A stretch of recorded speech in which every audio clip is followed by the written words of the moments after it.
ഇന്നലെ ഞാനൊരു സർട്ടിഫിക്കറ്റിൻ്റെ ആവശ്യത്തിന് പോയിരിക്കുകയാണ്. അപ്പോൾ ദേ ആമ്പലൊക്കെ പിടിച്ചിരിക്കുന്നൊരു തോട്ടം കണ്ടു. അപ്പോൾ ഞാൻ അത് കണ്ട് ബസ്സിൽ ഇരുന്ന് കാണാൻ നല്ല ഭംഗിയുണ്ടായിരുന്നു. അത് കണ്ടപ്പോൾ വീഡിയോ എടുത്തുകൊണ്ടിരുന്ന് എന്നിട്ട് ഞാനൊരു ആവശ്യമൊക്കെ സർട്ടിഫിക്കറ്റൊക്കെ മേടിച്ച് കഴിഞ്ഞ് ഇങ്ങോട്ട് വരുന്ന വഴിക്ക് ബസ് മാറി കയറി. എന്നിട്ട് ഏതോ ഒരു ബസ്സിൽ കയറി എവിടെയോ ചെന്നു. അവസാനം ഗൂഗിൾ മാപ്പ് എടുത്ത് നോക്കുമ്പോൾ ഞാൻ എൻ്റെ വീടിൻ്റെ ചുറ്റുമാണ് കറങ്ങുന്നത്. കോട്ടയമാണെങ്കിലും എൻ്റെ വീടിൻ്റെ ചുറ്റും തന്നെയാണ് ഞാൻ കറങ്ങിക്കൊണ്ടിരിക്കുന്നത്.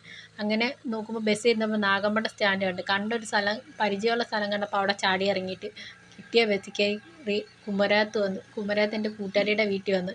അപ്പോൾ അവളുണ്ടായിരുന്നു. അവിടെ അവളുമായിട്ട് കുറച്ച് നേരം സംസാരിച്ച് അവിടെ ഇരുന്നിട്ട് അടുത്ത ബസ്സിൽ കയറി. അങ്ങനെ ഇന്ന് തന്നെ ഒരു 7 ബസ് ഞാൻ കയറി. അത് കഴിഞ്ഞ് അടുത്ത ബസ്സിൽ കയറി ബോട്ടേട്ടി വന്നത്. ബോട്ടേട്ടി വന്നപ്പോൾ 6 മണിയെങ്ങാണ്ടായി. 6:20 ബോട്ടിനാണ് ഞാൻ പോകുന്നത്. അപ്പോൾ ബോട്ടിൽ എല്ലാവരും സംസാരിച്ചുകൊണ്ടൊക്കെ ഇരിക്കുക. വള്ളംകളിയുടെ കാര്യമൊക്കെയാണ് എല്ലാവരും സംസാരിച്ചുകൊണ്ടിരിക്കുന്നത്. അങ്ങനെ 6-7 മണിയൊക്കെ ആയപ്പോൾ ഞാൻ വീട്ടിലെത്തി.